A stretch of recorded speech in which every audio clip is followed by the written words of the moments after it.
Axşamınız xeyir, Air 24'də xəbərlərə baxırsınız studiyada və Fatih qızıdır. İndi isə də ətraflı.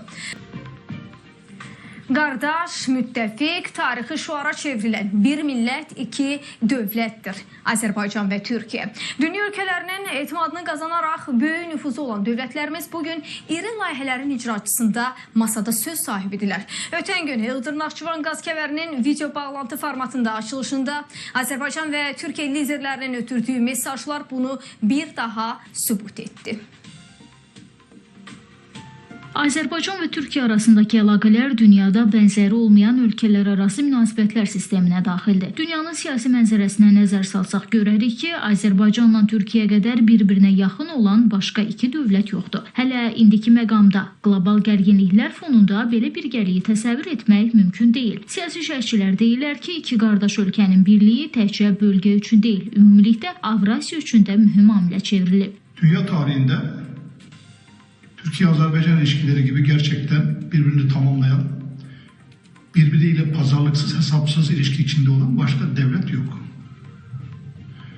Son devlet, Birleşmiş Milletler'in tanıdığı devletlere baktığınızda bu dediğim daha iyi anlaşılır. Özellikle yeni bir krize doğru giden dünyada Türkiye ile Azerbaycan ilişkilerinin inkişaf etmesi gerçekten takdire şayandır. Bakı və Ankara davamlı və koordinasiyalı siyasət həyata keçirir. Bir çox mega layihələr də qardaş ölkələrin birgə iştirakı, hətta liderliyi ilə icra edilir. Bakı-Tbilisi Ceyhan neft kəməri, Bakı-Tbilisi Erzurum qaz kəməri, TANAP layihələri, o cümlədən Bakı-Tbilisi Qars dəmir yol xəttinin inşası məhz belə layihələrdəndir. O cümlədən hal-hazırda hər iki dövlət Qazaxıstan və Gürcüstanla birlikdə Transxəzər layihəsinin həyata keçirilməsi ilə məşğuldur. Bundan əlavə Orta Dəhlizin işə düşməsində hər iki dövlət ciddi səylər göstərməkdədir. Orta dəhlizin tərkib hissəsi olan Zəngəzur dəhlizi istiqamətində də Azərbaycan və Türkiyə birgə səy göstərir. Analitiklərin fikrincə bu layihənin reallaşması tarixi ədaləti bərpa etməklə yanaşı ciddi iqtisadi üstünlüklər də vəd edir. Türk dünyası Zəngəzur koridoru üzerinden birbirleriyle karasal bağlantı kuracaklardır ve bu artık kaçınılmaz bir durumdur. Her ne kadar İran bunu engellemeye çalışsa da, Ermənistan bunu ayak sürmesiyle süreci uzatmaya çalışsa da bu engellenemeyecek bir süreçtir.